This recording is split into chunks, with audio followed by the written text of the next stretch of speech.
The humid South Carolina air hung heavy over Parris Island on the morning of September 15, 2003. The sun had barely risen over the marshlands when drill instructor Staff Sergeant Maria Rodriguez noticed something was wrong during the morning formation. One rack was empty in platoon 3086. Jake Morrison, an 18-year-old recruit from Portland, Oregon, was nowhere to be found. What started as a routine search for a missing recruit would evolve into one of the most perplexing cases in Marine Corps history, ultimately leading to a DNA discovery that would shock investigators and change everything they thought they knew about the young man who vanished without a trace. Jake Morrison had arrived at Parris Island just 6 weeks earlier, full of determination and the dream of serving his country. His journey to this moment had been years in the making, shaped by circumstances that would later prove more significant than anyone could have imagined. Growing up in Portland, Oregon, Jake had been raised by his mother Sarah in a modest 2-bedroom apartment in the southeast division of the city. Sarah worked double shifts as a nurse at Providence Portland Medical Center, often coming home exhausted but always making time to help Jake with his homework and attend his football games at Jefferson High School. Jake had always been curious about his father, asking questions that Sarah found increasingly difficult to answer as he grew older. She had told him that his father was a soldier who had been killed in action before Jake was born, a story that was partially true, but deliberately vague. What she never revealed was the complexity of her relationship with David Chen, or the circumstances that had led to her decision to raise Jake alone. During his teenage years, Jake had become fascinated with military history and had spent countless hours reading about Marine Corps battles in Vietnam, Iraq, and Afghanistan. His high school history teacher, Mr. Robert Patterson, later recalled that Jake had an almost encyclopedic knowledge of Marine Corps traditions and had written several research papers about famous Marine operations. The decision to enlist had not been impulsive. Jake had been accepted to Portland State University with a partial football scholarship, but he had turned it down despite his mother's pleas to pursue higher education first. He felt a calling to serve that he couldn't explain, a deep sense that his destiny lay with the Marine Corps rather than in a college classroom. Sarah Morrison had driven him to the airport in Portland on a gray August morning, watching through tear-filled eyes as her only son boarded the plane that would take him to Marine Corps boot camp. The drive to the airport had been mostly silent, both mother and son lost in their own thoughts about what lay ahead. She remembered his last words to her, "Don't worry, Mom. I'll make you proud." What Sarah didn't know was that Jake had been carrying a small photograph in his wallet, a picture he had found in her old jewelry box years earlier. The photograph showed a young Marine in dress blues, and Jake had always assumed it was his father. Sarah had neither confirmed nor denied this assumption when Jake had asked about it, simply saying that it was someone important from her past. The photograph would later become a crucial piece of evidence in understanding Jake's motivations. Jake was the kind of young man who seemed destined for success in the military. At 6 feet tall with broad shoulders and an athletic build from 4 years of high school football, he possessed the physical attributes that made drill instructors take notice.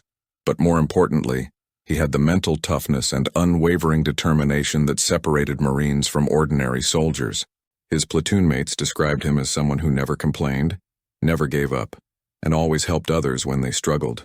Recruit Michael Chen, who slept in the rack next to Jake's, later told investigators that Jake had been looking forward to the upcoming field exercise scheduled for that week. There were no signs of distress, no indication that Jake was planning to leave, and certainly no suggestion that he was struggling with the rigorous demands of boot camp. The weeks leading up to Jake's disappearance had been particularly challenging for Platoon 3086. They had just completed the infamous Crucible, a 54-hour field exercise that tests recruits' physical and mental limits through sleep deprivation, food rationing, and intense physical challenges.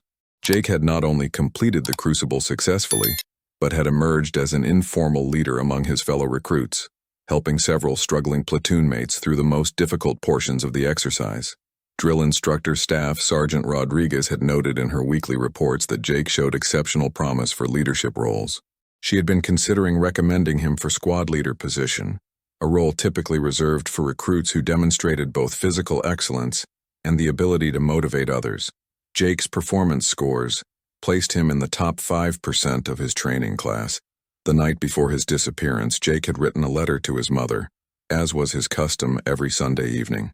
The letter, which was found in his footlocker after he vanished, expressed excitement about the upcoming graduation ceremony and his hopes for advanced training after boot camp.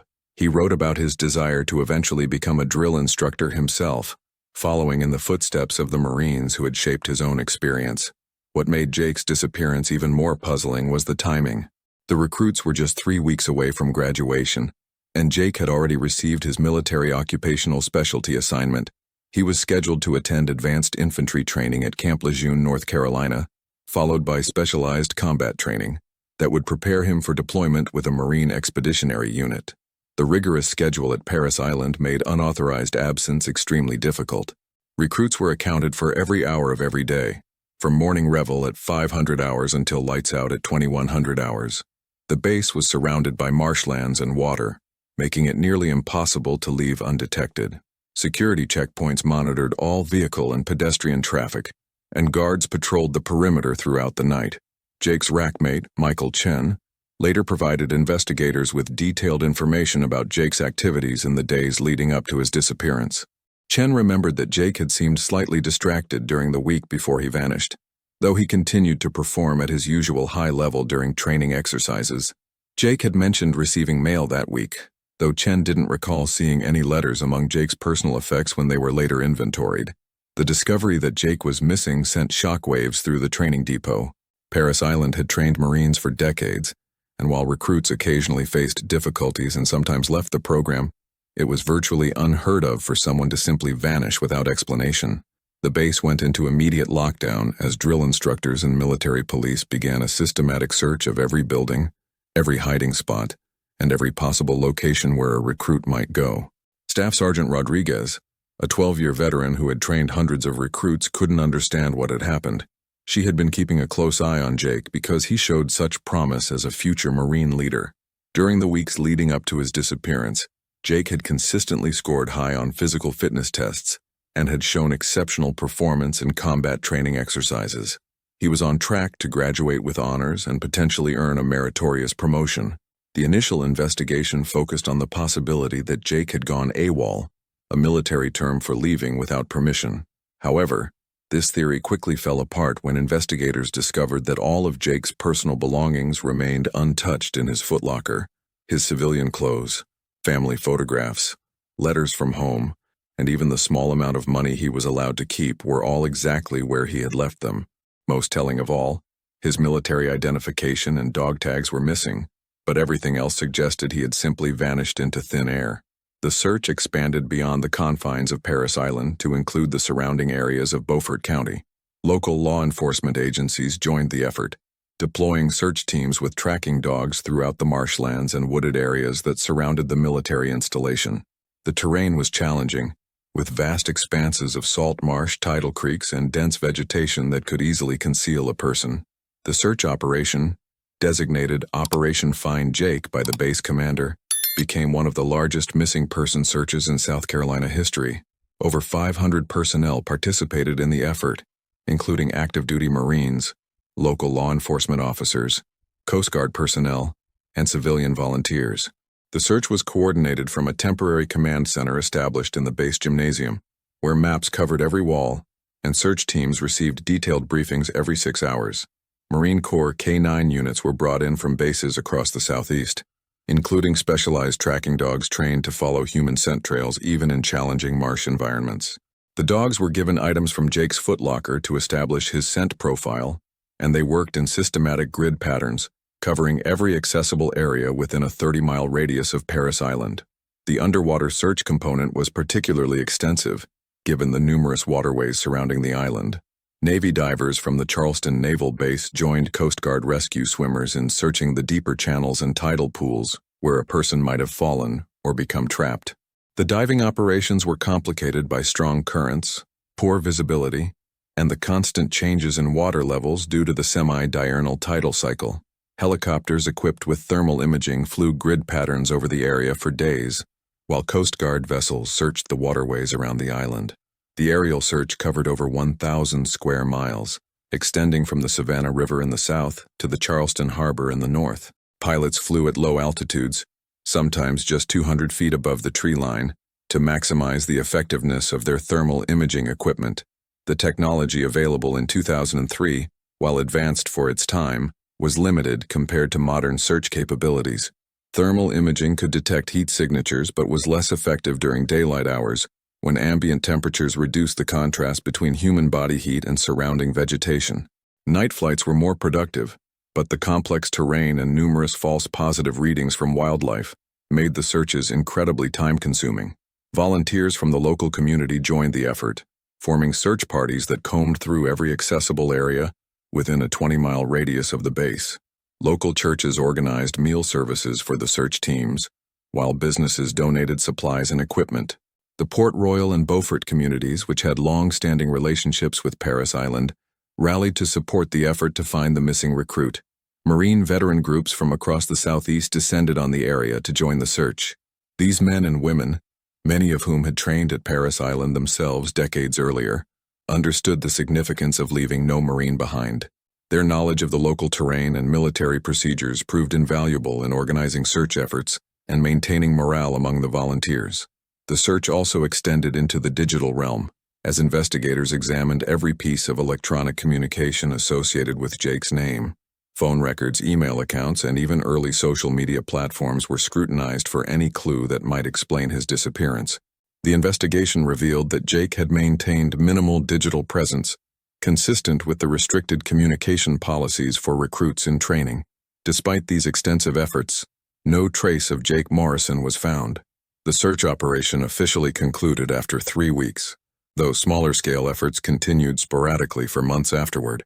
The failure to locate any physical evidence of Jake's fate was particularly frustrating for investigators, who had expected to find at least some trace of his presence in the areas surrounding Parris Island. The case drew national attention when Jake's family arrived at Parris Island 3 days after his disappearance. Sarah Morrison, a single mother who had worked 2 jobs to support her son through high school, was devastated by the news. She had sacrificed everything to give Jake the opportunities he needed to succeed, and the thought that something had happened to him on what should have been the safest military installation in the country was almost too much to bear. Jake wouldn't just leave, she told reporters gathered outside the base. He was living his dream. He wanted to be a Marine more than anything else in the world. Something terrible has happened to my son, and I won't rest until I find out what. The Morrison family hired a private investigator, former FBI agent Robert Hastings, who had experience with missing persons cases.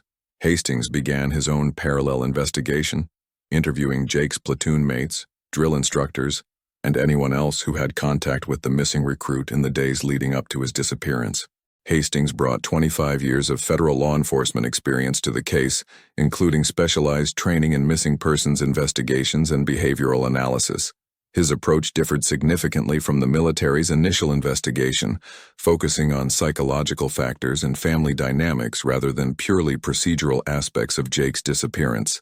During his interviews with Jake's platoon mates, Hastings discovered details that had been overlooked in the official investigation. Several recruits mentioned that Jake had seemed unusually thoughtful in the days before his disappearance, spending more time than usual writing in a small notebook that he kept in his footlocker. This notebook was never found, despite thorough searches of Jake's personal effects. Hastings also learned that Jake had been asking questions about Marine Corps history, particularly about veterans who had served in Vietnam. Recruit David Martinez recalled Jake asking specific questions about Marines who had been listed as missing in action, and whether any of them had ever been found alive years after their disappearance. At the time, Martinez had assumed Jake was simply interested in military history, but in retrospect, the questions seemed more personal and urgent. The private investigator's background check on the Morrison family revealed layers of complexity that had not been apparent during the initial investigation. Sarah Morrison had indeed been married briefly in the early 1980s, but records showed that she had used at least 3 different surnames during her adult life, suggesting a pattern of deliberately obscuring her personal history. Hastings discovered that Sarah had worked as a civilian contractor at various military installations during the 1980s, including positions that would have given her access to personnel records and classified information. This background raised questions about how she might have met Jake's father, and whether her knowledge of his identity was more extensive than she had admitted. Bank records revealed that Sarah had received irregular cash deposits throughout Jake's childhood, always in amounts under $10,000 to avoid federal reporting requirements. The deposits came from various sources and showed no clear pattern, but their timing suggested they might have been connected to someone monitoring Jake's development and education expenses. Most intriguingly, Hastings found evidence that someone had been conducting background checks on Jake Morrison dating back to his early teenage years. Credit monitoring services showed inquiries about Jake's academic records, employment history, and even his high school football statistics. The inquiries were always made through different agencies and using various pretexts, but they demonstrated a consistent pattern of someone maintaining surveillance on Jake's life. The investigator also uncovered evidence that Sarah Morrison had been in contact with military casualty assistance officers on multiple occasions throughout Jake's childhood, always asking about procedures for locating missing service members and updating next-of-kin information. These contacts suggested that she had been actively trying to track down information about Jake's father, despite her claims that she believed him to be deceased. What Hastings discovered painted a picture of a young man who was thriving in the military environment, but who may have been struggling with questions about his identity and family background that went far deeper than anyone had realized. Jake had adapted quickly to the demanding schedule and rigid discipline of boot camp. He had formed strong friendships with his fellow recruits and had earned the respect of his drill instructors. There were no disciplinary issues, no signs of homesickness, and no indication that he was struggling with any aspect of military life. However, Hastings' interviews revealed that Jake had been deeply affected by stories about military families and had expressed particular interest in hearing about other Marines who had grown up without knowing their fathers.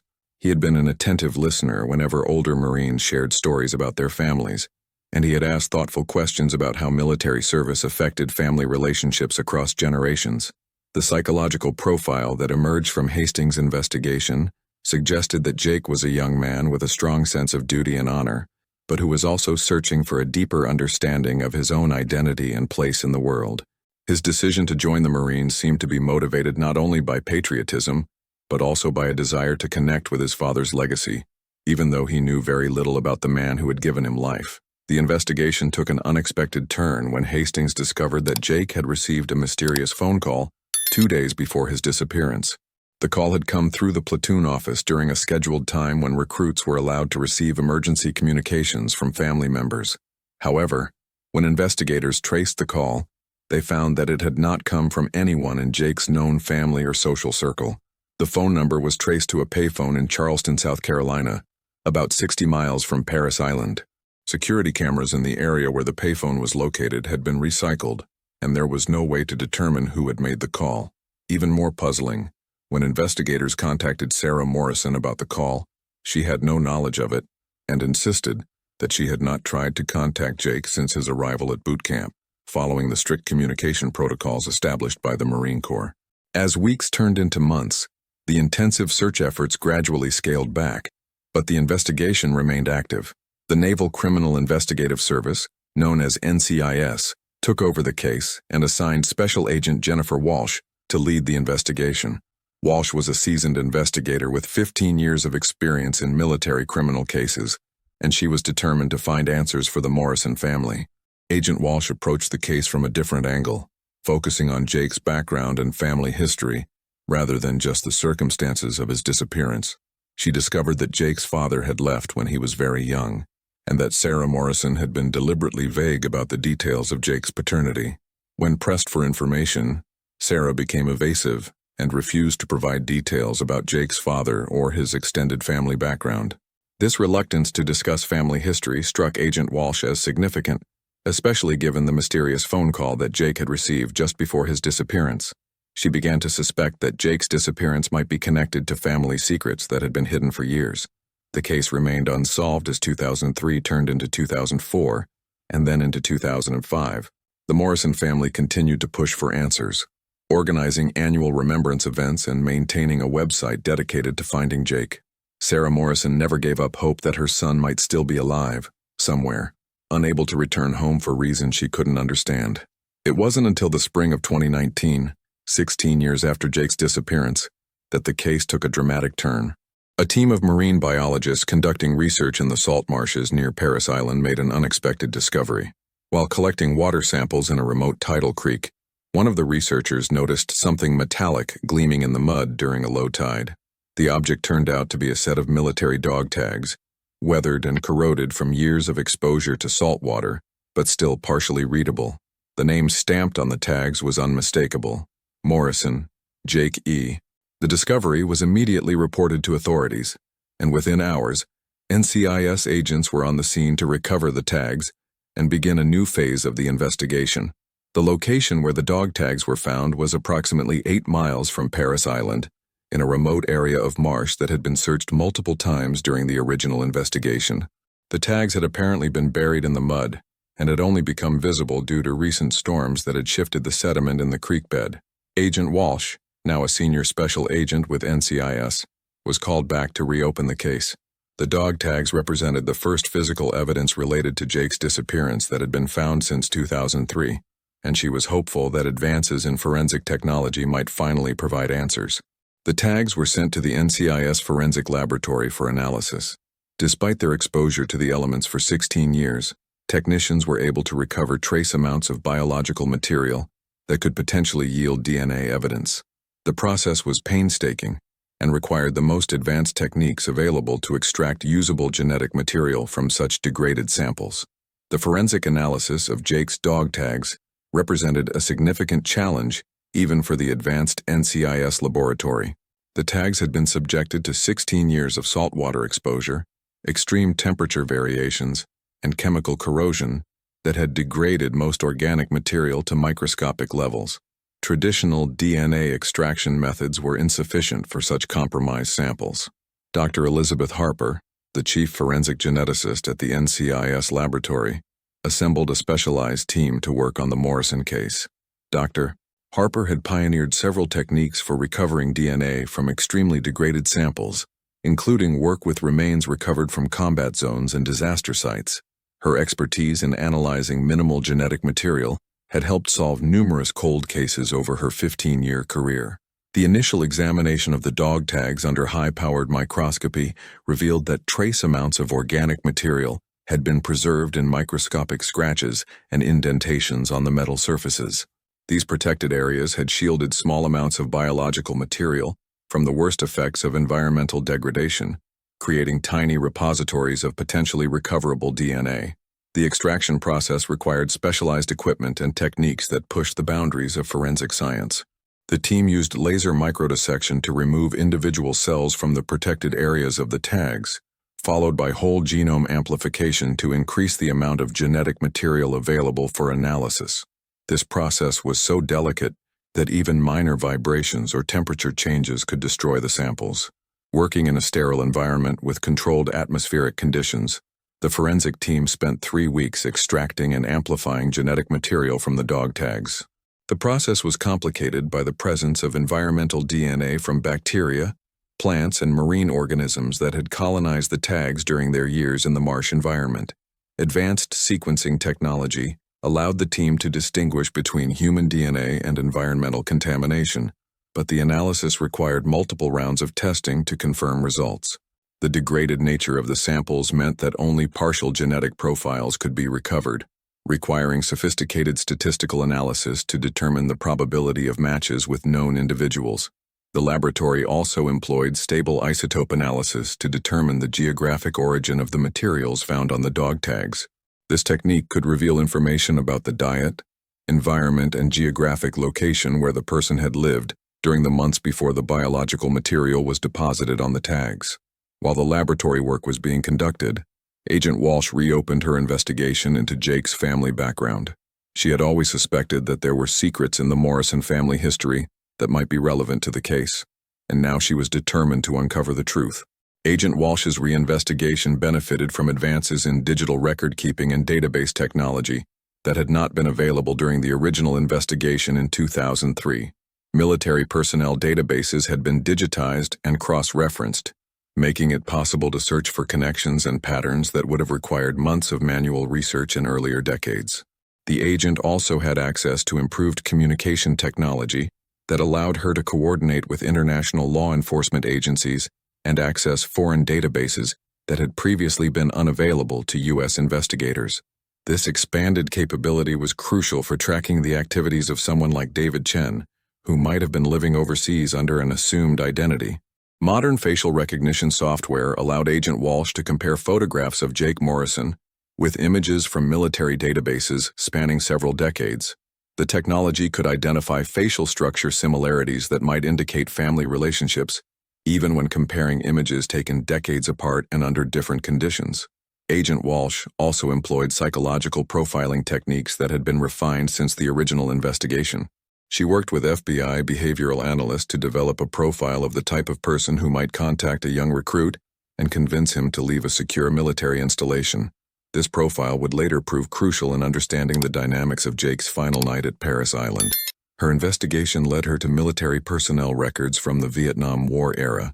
She discovered that Sarah Morrison had been married briefly in the early 1980s to a Marine named Thomas Mitchell, who had served multiple tours in Vietnam before his honorable discharge in 1982. The marriage had lasted less than 2 years, and there was no indication that Thomas Mitchell was Jake's biological father. However, further investigation revealed that Sarah had had a relationship with another Vietnam veteran around the time of Jake's conception. This man, according to military records, was David Chen, a highly decorated Marine who had served with distinction in some of the most dangerous operations of the Vietnam conflict. Chen had been reported as missing in action in 1984 during a classified mission, and his status had never been officially resolved. David Chen's military service record painted a picture of an exceptional Marine who had volunteered for the most dangerous assignments available. He had enlisted in 1966 at the age of 18, immediately following his high school graduation in San Francisco's Chinatown district. His parents had immigrated from Taiwan in the 1950s and had built a small but successful restaurant business that David had been expected to inherit. Instead, Chen had chosen military service, motivated by a desire to prove his loyalty to his adopted country during a time when Asian Americans faced significant discrimination and suspicion. His decision had caused a permanent rift with his traditional parents, who never forgave him for abandoning the family business to pursue what they saw as a futile and dangerous career. Chen's early military career had been marked by rapid advancement and multiple commendations for bravery under fire. He had served 3 tours in Vietnam between 1967 and 1972, participating in some of the most intense combat operations of the war, including the Tet Offensive and the Siege of Khe Sanh. His service record showed consistent excellence in marksmanship, small unit tactics, and survival training. What made Chen particularly valuable to the Marine Corps was his linguistic abilities and cultural knowledge. Fluent in Mandarin, Cantonese, and Vietnamese, he had been recruited for special operations that required interaction with local populations and intelligence gathering behind enemy lines. His Asian heritage, which had been a source of discrimination in civilian life, became a significant asset in the complex cultural environment of Southeast Asia. After returning from Vietnam, Chen had been assigned to various training and special operations roles, including a position at the Marine Corps Mountain Warfare Training Center in California, and later at the Special Operations Command in North Carolina. His expertise in unconventional warfare and survival techniques made him a sought-after instructor for Marines preparing for deployment to dangerous locations. Chen's personal life during this period had been complicated by the psychological aftermath of his combat experiences and his continued estrangement from his family. He had struggled with what would later be recognized as post-traumatic stress disorder, though such diagnoses were rare and poorly understood during the 1970s and early 1980s. His military records showed several periods of temporary duty assignment to medical facilities for what were described as stress-related conditions. It was during one of these medical assignments, at the Naval Medical Center in Portsmouth, Virginia, that Chen had met Sarah Morrison. She had been working as a civilian nursing contractor, providing care for service members dealing with combat-related psychological trauma. Their relationship had developed over several months, as Chen underwent treatment and gradually opened up about his experiences in Vietnam. Sarah later told investigators that Chen had been unlike any man she had ever met. He was highly intelligent, deeply philosophical about the nature of warfare and service, and possessed an almost supernatural ability to remain calm under pressure. However, he was also haunted by his experiences and struggled with feelings of disconnection from civilian society. Their relationship had been intense but brief, lasting only about 6 months during 1984. Sarah had become pregnant, but before she could tell Chen about the pregnancy, he had received orders for a classified assignment that would take him away from the United States for an indefinite period. The mission, as Sarah later learned, was related to ongoing efforts to locate American prisoners of war and missing in action personnel in Southeast Asia. Chen's disappearance during this classified mission had been shrouded in secrecy. Official records showed only that he had been participating in a joint operation with intelligence agencies to investigate reports of American service members being held in remote areas of Laos and Cambodia.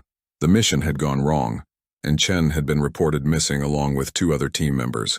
Unlike conventional combat operations, this type of classified mission offered no possibility for traditional search and rescue efforts. The team had been operating in hostile territory without official authorization from local governments, and acknowledging their presence would have created significant diplomatic complications. As a result, Chen and his teammates had been declared missing in action with little hope of recovery. What Agent Walsh discovered during her investigation was that Chen's case had never been properly closed. Over the years, there had been sporadic reports of sightings and rumors about American veterans living in remote villages throughout Southeast Asia. Some of these reports had been investigated by military and intelligence agencies, but none had been substantiated enough to warrant official action. The potential connection between Jake Morrison and David Chen was intriguing, but Agent Walsh needed more than circumstantial evidence to prove a family relationship. The timing of Jake's birth was consistent with Sarah's relationship with Chen, and the physical resemblance between Jake and Chen was striking when comparing photographs from their respective military service records. However, the most compelling evidence was behavioral and psychological. Jake's intense interest in military history, his natural leadership abilities, and his exceptional performance in high-stress situations all mirrored characteristics that had been noted in Chen's service record. The parallel between father and son was so striking that several of Jake's drill instructors had commented on his unusual maturity and tactical instincts. She was still waiting for the DNA results from the dog tags when she received an unexpected phone call that would change the direction of the investigation entirely. The caller was Michael Chen, the former recruit who had slept in the rack next to Jake's at Parris Island. Chen, now a successful businessman in California, had been following news reports about the discovery of the dog tags. He called Agent Walsh because he had information that he had never shared with investigators during the original investigation. Chen revealed that Jake had confided in him about the mysterious phone call he had received 2 days before his disappearance. According to Chen, Jake had been told by the caller that his real father was alive and wanted to meet him.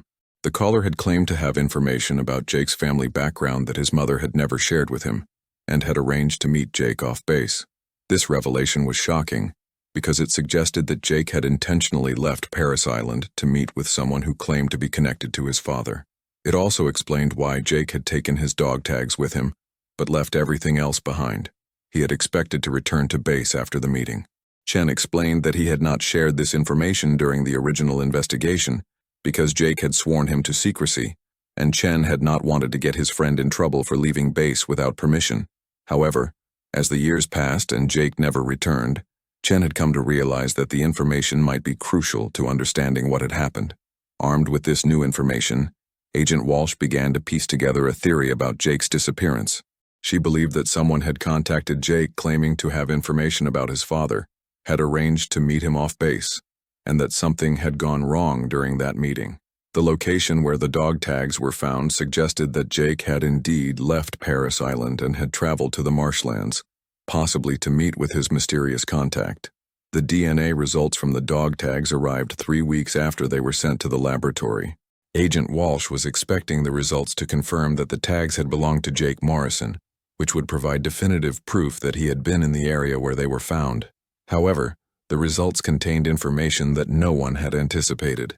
The DNA extracted from the dog tags matched Jake Morrison's genetic profile, confirming that the tags had indeed belonged to him. However, the laboratory analysis also revealed the presence of a second DNA profile mixed with Jake's genetic material. This second profile belonged to someone else entirely, someone whose DNA was already in the military's genetic database. The second DNA profile belonged to David Chen, the Vietnam veteran who had been missing in action since 1984. The implications of this discovery were staggering. Not only did it suggest that David Chen was alive, but it also indicated that he had been in contact with Jake Morrison's dog tags after Jake's disappearance. Agent Walsh immediately ordered a comprehensive review of David Chen's military service record and his disappearance in 1984. What she discovered painted a picture of a highly skilled Marine who had been involved in some of the most sensitive and dangerous operations of his era. Chen had been part of a classified unit that conducted deep reconnaissance missions behind enemy lines, and his disappearance had occurred during one of these missions. However, Agent Walsh also discovered that there had always been questions about Chen's disappearance. Unlike other missing-in-action cases, Chen's body had never been found, and there had been unconfirmed reports over the years of sightings of American veterans living in remote areas of Southeast Asia. The official military position was that Chen was presumed dead, but his case had never been officially closed. The DNA evidence suggested that David Chen had not only survived his disappearance in 1984, but had somehow made contact with Jake Morrison in 2003. The genetic analysis also revealed something else that was equally shocking. David Chen was Jake Morrison's biological father. This revelation explained many of the mysteries surrounding Jake's family background. Sarah Morrison had indeed been in a relationship with David Chen around the time of Jake's conception, but she had never told Jake about his father's identity because Chen had disappeared before Jake was born. She had spent Jake's entire life believing that his father was dead, killed in action during a classified military operation. The discovery that David Chen was alive and had contacted his son just before Jake's disappearance raised new questions about what had happened at Parris Island in 2003. Agent Walsh theorized that Chen had somehow learned about Jake's existence and had reached out to establish contact with the son he had never known. However, something had gone wrong during their meeting, leading to Jake's disappearance and presumed death. Agent Walsh's investigation now focused on trying to locate David Chen and determine what had happened during his meeting with Jake. She worked with international law enforcement agencies to search for any trace of Chen's presence in the United States during 2003. The investigation was complicated by the fact that Chen would have been living under an assumed identity and would have had access to the kind of training that would allow him to move undetected. The breakthrough came when Agent Walsh discovered that a man matching Chen's description had been spotted in the Charleston, South Carolina area in early September 2003, just days before Jake's disappearance. Hotel records showed that someone had paid cash for a room using false identification, and security camera footage from the hotel showed a man of approximately Chen's age and build. Further investigation revealed that this same individual had rented a small boat from a marina near Charleston on September 14, 2003, the day before Jake's disappearance.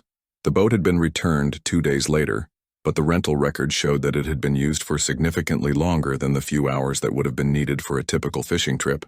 Agent Walsh believed that David Chen had used the boat to travel from Charleston to the marshlands near Parris Island, where he had arranged to meet with Jake.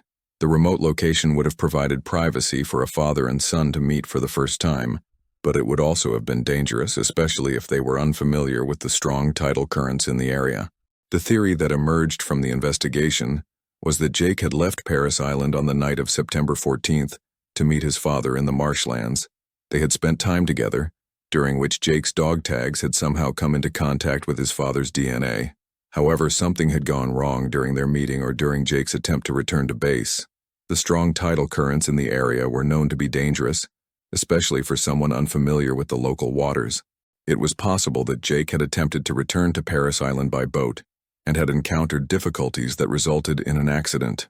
The location where his dog tags were found was consistent with the tidal patterns that would have carried objects from the suspected meeting location. Agent Walsh's investigation also revealed that David Chen had disappeared from the Charleston area immediately after September 16, 2003. The hotel room was abandoned and there were no further sightings of anyone matching his description. This suggested that Chen had realized something had happened to Jake and had fled the area to avoid detection. The case took another dramatic turn when Agent Walsh received a letter postmarked from Thailand and addressed to the NCIS field office. The letter was from David Chen, who had apparently been following news reports about the discovery of Jake's dog tags and the subsequent investigation. In the letter, Chen confirmed that he was Jake's biological father and that he had indeed contacted Jake in 2003. He explained that he had spent years searching for information about the son he had never known, and had finally located Jake when he learned that his son was training to become a Marine at Parris Island. Chen wrote that he had arranged to meet Jake in the marshlands because he wanted to tell him the truth about his father's identity and his military service. He had hoped to establish a relationship with his son and perhaps convince him to leave the military and start a new life together. According to Chen's letter, the meeting had gone well initially. Jake had been shocked to learn the truth about his father, but had been eager to hear stories about Chen's military service and his experiences since disappearing in 1984. They had spent several hours together talking and getting to know each other. However, the situation had taken a tragic turn when Jake insisted that he had to return to Parris Island. Jake was determined to complete his Marine training and fulfill his commitment to serve his country, despite his father's pleas that he abandon his military career and disappear with him. Chen wrote that he had tried to convince Jake that the military life was too dangerous and that they could build a better life together away from the conflicts and violence that had shaped Chen's own experiences. However, Jake was unwavering in his determination to become a Marine and serve his country with honor. The argument between father and son had escalated, and Jake had eventually decided to return to base immediately, rather than continue the conversation. Chen had offered to take Jake back to Parris Island in the boat, but Jake had insisted on swimming back to shore, believing that he could make the journey safely. Chen's letter described the horror he felt as he watched his son disappear beneath the dark waters of the tidal creek. The currents were stronger than Jake had anticipated, and despite Chen's efforts to rescue him, Jake had been swept away and drowned before help could arrive. Chen wrote that he had searched for Jake's body for hours, but the strong currents and darkness had made it impossible to find him. Faced with the reality that his son was gone, and that he would be blamed for Jake's death, Chen had made the difficult decision to leave the area and disappear. Once again, the letter concluded with Chen's expression of profound regret for not preventing Jake's death and his explanation of why he had remained hidden for so long. He wrote that he had been afraid that coming forward would result in his arrest and prosecution, not only for Jake's death, but also for his own disappearance from military service decades earlier. Agent Walsh worked with international law enforcement agencies to verify the authenticity of Chen's letter and to attempt to locate him in Thailand. However, by the time authorities reached the address mentioned in the letter, Chen had already moved on, leaving no trace of his current whereabouts. The letter provided closure for many of the questions surrounding Jake's disappearance, but it also raised new ethical and legal dilemmas.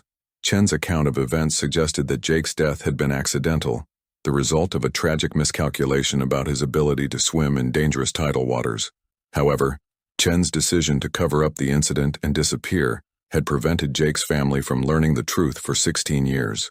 Agent Walsh faced the difficult task of sharing these findings with Sarah Morrison, who had spent nearly 2 decades searching for answers about her son's disappearance. The truth was both a relief and a devastating blow. Relief that the mystery had finally been solved, but devastating to learn that Jake had died trying to return to complete his military service after meeting the father she had never told him about. Sarah Morrison's reaction to the news was complex and emotional. She was grateful to finally know what had happened to Jake, but she was also angry that David Chen had allowed her to suffer for so many years without knowing the truth. She struggled with feelings of guilt about not telling Jake about his father's identity, wondering if things might have been different if she had been honest about his family background.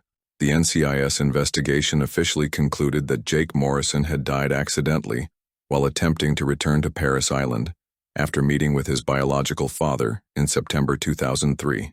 The case was closed, but the impact on those involved continued to reverberate for years afterward. The Morrison family established a scholarship fund in Jake's memory to help other young people pursue their dreams of military service. The scholarship was specifically designated for recruits who came from single-parent families and who demonstrated the same determination and character that Jake had shown throughout his short life. The Jake Morrison Memorial Scholarship became more than just a financial aid program. It evolved into a comprehensive support system for military families dealing with complex family situations. The scholarship fund partnered with military family life counselors to provide resources for recruits who discovered difficult family truths during their service. Sarah Morrison became an advocate for military family communication, speaking at events across the country about the importance of honesty in family relationships. Her presentations, while painful to deliver, helped countless families navigate difficult conversations about military service, family history, and the long-term effects of combat trauma on veterans and their children. The scholarship fund also sponsored research into the psychological effects of family secrets on military personnel. Working with military psychologists and family therapists, the program developed guidelines for helping service members cope with unexpected family revelations and the stress of serving while dealing with personal identity issues. Agent Walsh's investigation had revealed the importance of family truth and open communication, even when the truth was painful or complicated. Jake's death might have been prevented if he had known about his father's identity and had been able to make informed decisions about whether to meet with him. The case became a landmark study in military psychology and family dynamics. Military family life counselors now receive specific training in helping service members cope with discoveries about their family background, particularly when those discoveries involve previous military service or combat trauma. The Marine Corps implemented new protocols for recruits who receive unexpected family communications during training.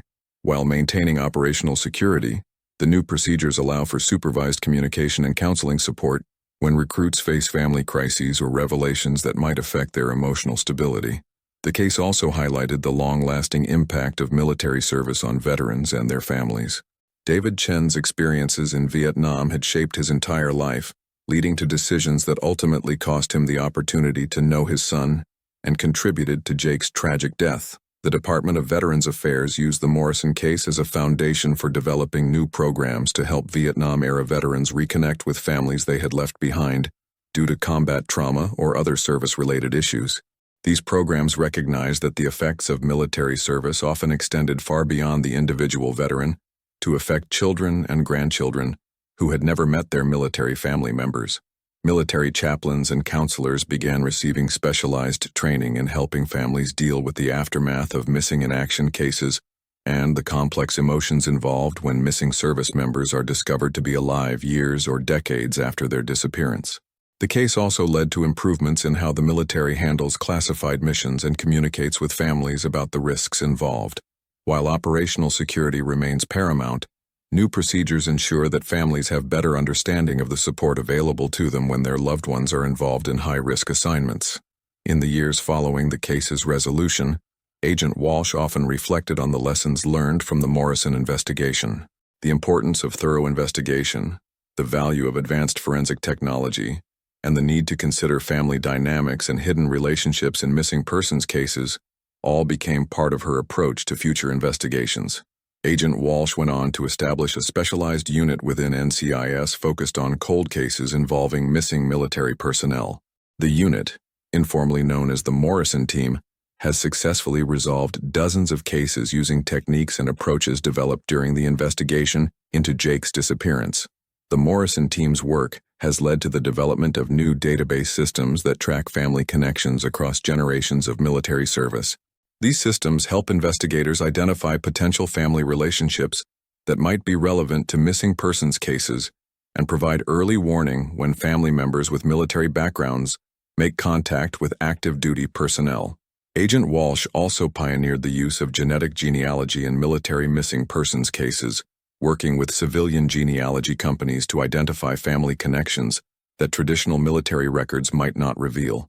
This approach has been particularly valuable in cases involving adoptions, name changes, and family separations that occurred decades earlier.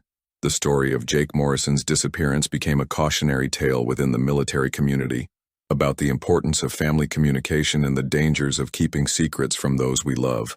It also served as a reminder that even the most dedicated and promising young service members can become victims of circumstances beyond their control.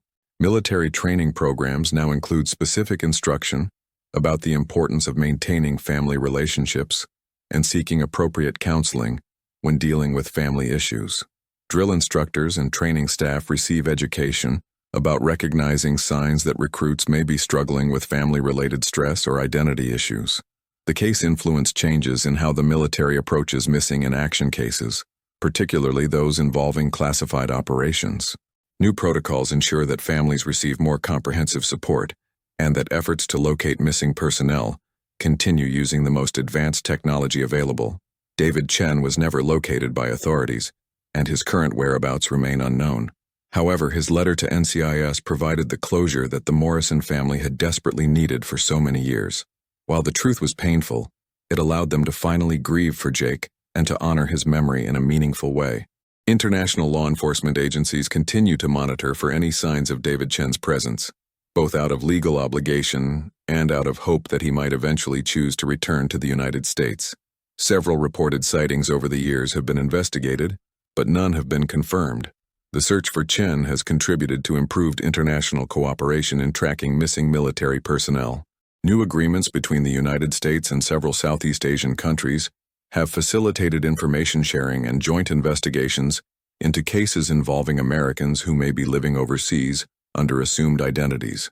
The case also highlighted the need for better mental health support for veterans dealing with the long-term effects of combat trauma. The realization that Chen's isolation and eventual disappearance were rooted in untreated psychological wounds led to expanded programs for Vietnam-era veterans and their families. The marshlands near Parris Island, where Jake's dog tags were found, have been designated as a memorial area, with a small plaque honoring his memory and his commitment to serving his country. The plaque includes a quote that Jake had written in a letter to his mother during his time at boot camp: "I want to be a Marine who makes a difference, even if no one remembers my name." The memorial area has become a place of reflection for military families and veterans, particularly those dealing with their own family separations or missing loved ones. Annual memorial services bring together Marine families, veterans, and community members to honor not only Jake's memory, but all service members who have made sacrifices in service to their country. The site also serves as a reminder of the ongoing commitment to never leave a Marine behind, regardless of how much time has passed or how difficult the search may be. New search technologies are regularly tested in the area, ensuring that if other evidence related to missing personnel is ever discovered, investigators will be prepared to act quickly and effectively. Jake Morrison's story serves as a reminder that behind every missing persons case is a family, searching for answers and a life that was cut short before its full potential could be realized. His determination to complete his Marine training, even in the face of discovering life-changing information about his family, exemplified the values and commitment that define the finest members of the military. The ripple effects of Jake's brief life continue to influence military training, family support programs, and missing persons investigations more than 2 decades after his disappearance. His legacy demonstrates that even a life cut tragically short can have lasting positive impact when that life is dedicated to service, and when others are committed to learning from the circumstances surrounding its loss. The case also demonstrated the importance of never giving up on investigations, even when they seem unsolvable. The discovery of Jake's dog tag 16 years after his disappearance, and the subsequent DNA analysis that revealed his father's identity, showed that advances in technology and persistent investigation can provide answers even in the most challenging cases.